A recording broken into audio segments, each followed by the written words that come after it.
సత్యసాక్షి అనుదిన మన్నా ద్వారా మీ అందరికీ శుభోదయం. నేటి యొక్క వాగ్దానము 1 దినవృత్తాంతాల గ్రంథము 16వ అధ్యాయము 23వ వచనం. యెహోవాను సన్నతించుడి, అనుదినము ఆయన రక్షణను ప్రకటించుడి.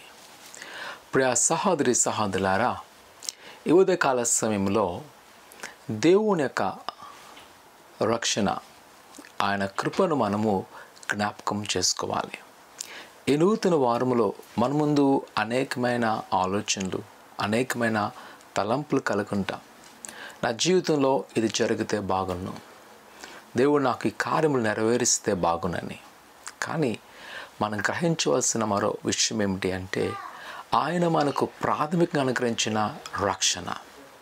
ఈ రక్షణ బట్టి మనం సంతోషించాలి. ఎందుకనగా ఈ లోకములో మరెవ్వరూ ఇవ్వలేని ఈ పాప విమోచన కేవలము ప్రభువైన యేసుక్రీస్తులో.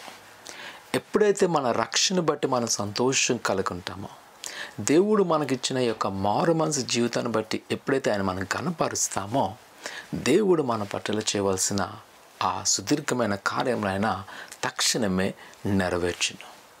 ఈ దినాన్ని ఒక నిరుత్సాహపడక, అధైర్యపడక, కానీ ప్రభు నీకు అనుగ్రహించిన రక్షణ బట్టి ఆ నామములో సంతోషించు, వాటిని ప్రకటించు. ఆయనని ఎలాగ ఆస్వాదించున్నాడు, ఆయన ఎలా రక్షించి నిన్ను నడిపిస్తున్న విషయాన్ని నువ్వు ప్రచురించినప్పుడు తదుపరి కార్యసిద్ధిని అన్ని పట్ల నెరవేర్చును. ప్రార్థన చేసుకుందాం.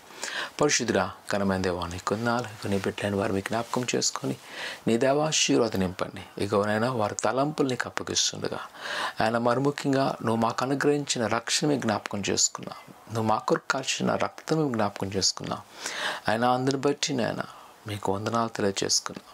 ఇదిగో ప్రభా, మా ఈవుల కంటే, మా బాధల కంటే, మా దుఃఖముల కంటే నువ్వు మాకు అనుగ్రహించిన రక్షణ ఎంతో ప్రాముఖ్యమైనది గ్రహించుటకు నీ కుమారులకు మాకు తెలుసుకొని అటు విధంగా వారిని దీవించి ఆశించి బలపరచమని, ఇది నేను ఎవరైతే ఎలాంటి ఒక ఆలోచనతో వారు ప్రారంభిస్తున్న పనులను బట్టి మీరే తోడేయండి. ప్రతి పనుబాటులో వారి కార్యసిద్ధిని సంపూర్ణత చేయమని యేసు నామమున తండ్రి, ఆమేన్.